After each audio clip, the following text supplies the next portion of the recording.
तो दोस्तों आज हम लोग बात करते हैं मादा जनन तंत्र की। देखिए मनुष्य जो है वो एक लिंगी प्राणी है, अर्थात वो लैंगिक जनन करता है। देखिए समझिएगा थोड़ा सा इसको। मानव एक जरायुज प्राणी है। जरायुज का मतलब होता है कि जो जन्म के रूप में बच्चे को देते हैं उसे कहते हैं जरायुज। और जो अंडे देते हैं, कुछ जंतु अंडे देते हैं, उन्हें कहते हैं अंडज। समझ गए ना। तो यह एक लिंगी प्राणी है। पुरुषों में शुक्राणुओं का निर्माण तथा मादा में अंडाणुओं का निर्माण होता है, जिसे क्या कहते हैं, युग्मक जनन कहते हैं। देखिए पुरुष जो होते हैं वो किसका निर्माण करते हैं, शुक्राणुओं का। और मादा जो होती है वो किसका निर्माण करती है, अंडाणुओं का। अब आगे समझिएगा इसको। प्रजनन तंत्र, रिप्रोडक्टिव सिस्टम। मनुष्य में नर एवं मादा में अलग अलग प्रकार के लैंगिक प्रजनन तंत्र पाए जाते हैं। ये दो प्रकार के लैंगिक अंग प्राथमिक तथा द्वितीयक लैंगिक अंग से बने होते हैं। देखिए कुछ प्राथमिक लैंगिक अंग होते हैं, कुछ कैसे होते हैं, द्वितीयक होते हैं। तो प्राथमिक लैंगिक अंग कौन से होते हैं, देखिए प्राइमरी सेक्स ऑर्गन्स। इसके अंतर्गत वे जनन अंग आते हैं जो युग्मकों गैमीट्स को उत्पन्न करते हैं। जैसे मेल में वृषण टेस्टिस और मादा में ओवेरीज।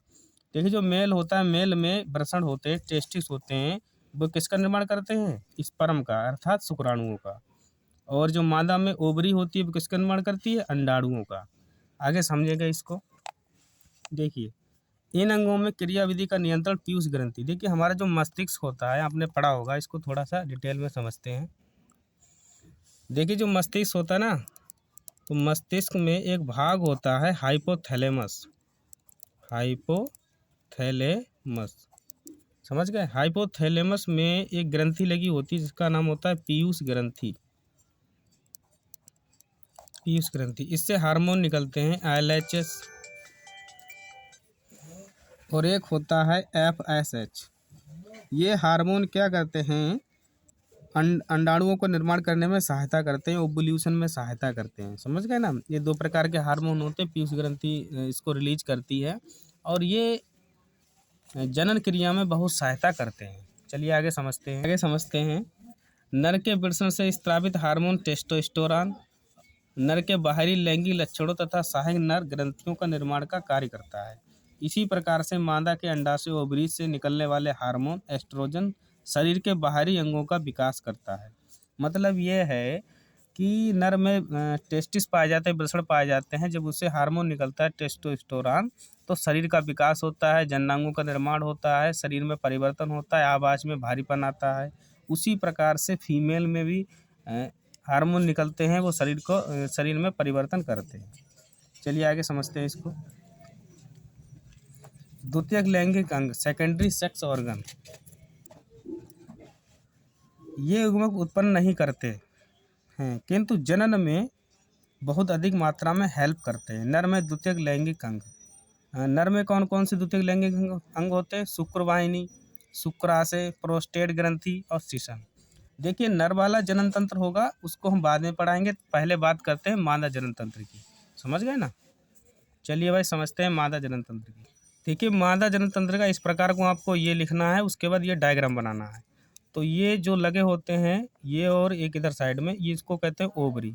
तो सबसे पहली बात ये हो गई कि मादा के जनन तंत्र में कितनी ओवरी पाई जाती हैं, दो पाई जाती हैं। और ये ऊपर का हिस्सा दिखाई दे रहा है, इसको कहते हैं फैलोपियन ट्यूब। समझ गए, फैलोपियन ट्यूब, ये ट्यूब है, ये भी एक ट्यूब है। उसके बाद ये हिस्सा दिखाई दे रहा है, यहाँ पर लिखा हुआ यूट्रस। यूट्रस मीन्स होता है गर्भाशय, ये यूटेरियन बाइल है।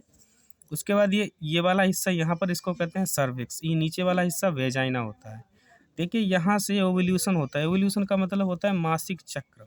यहाँ से अंडा एक बनता है, यहाँ से फैलोपियन ट्यूब से होते हुए यहाँ यूटेरस में रुक जाता है, और फिर धीरे धीरे कुछ दिन के बाद, मतलब 2 से 7 दिन के बाद ये रिलीज हो जाता है।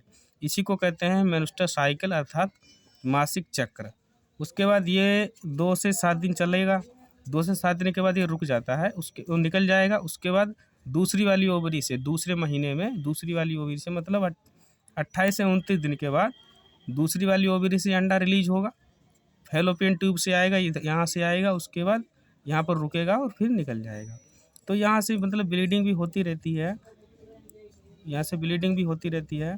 तो ये सब चलता रहता है। मतलब ये है कि फीमेल में 12 वर्ष के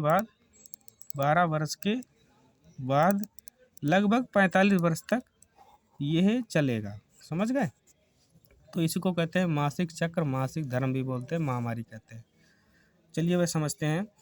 तो यहाँ से ओवम रिलीज हुआ, मतलब वो ओवम कहाँ बना, अंडाशय में बना। तो अंडाशय से फैलोपियन ट्यूब में आया, उसके बाद यूटेरस में आया। यहाँ से अगर स्पर्म को पहुँचाया जाए, पहुँच गया स्पर्म यहाँ से, और ये उधर से ओवम आ गया, तो दोनों को मिलेंगे तो क्या हो जाएगा, निषेचन हो जाएगा। निषेचन होने के बाद यहीं पर बच्चे का निर्माण हो जाता है यूट्रस में। समझ गए ना। चलिए इसकी एक एक हेडिंग समझते हैं। तो देखिए, तो समझिए मादा में द्वितीयक लैंगिक अंग, तो मैंने अभी बताया था ना, अंडवाहिनी, फैलोपियन ट्यूब। तो देखिए फैलोपियन ट्यूब कौन सा है, ये दिखाई दे रहा है ना, ये फैलोपियन ट्यूब है। समझ गए, ये है और ये है। तो इसके बारे में पढ़ते हैं। उससे पहले पढ़ेंगे अंडाशय के बारे में। तो अंडाशय कौन से हैं भाई, एक ये है और ये इधर है, ये दो अंडाशय हैं। तो समझते हैं इसके बारे में। स्त्री में एक जोड़ी अंडाशय उदर गुहा में यूट्रस के दोनों ओर स्थित होते हैं। ये दोनों कहाँ स्थित होते हैं, उदर गुहा में दोनों ओर स्थित होते हैं। समझ गए। प्रत्येक अंडाशय लगभग 3 सेंटीमीटर लंबा, 2 सेंटीमीटर चौड़ा तथा 0.8 सेंटीमीटर मोटा होता है। ये जो अंडाशय हैं, ये उदर गुहा के नीचे दोनों ओर स्थित होते हैं और इसी से अंडाणुओं का निर्माण होता है। अब समझते हैं अंडवाहिनियाँ। प्रत्येक अंडवाहिनी अंडाशय से प्रारंभ होकर कुंडलित रूप से उदर गुहा में पीछे की ओर फैली रहती है। यह लगभग 10 सेंटीमीटर लंबी होती है। वही बात है फैलोपियन ट्यूब की, उसमें से अंडा निकल के आता है। उसके बाद मासिक चक्र चलता है। उसके बाद गर्भाशय, यूट्रस, यूट्रस वाला हिस्सा नीचे वाला हिस्सा होता है, मैंने अभी बताया था आप लोगों को।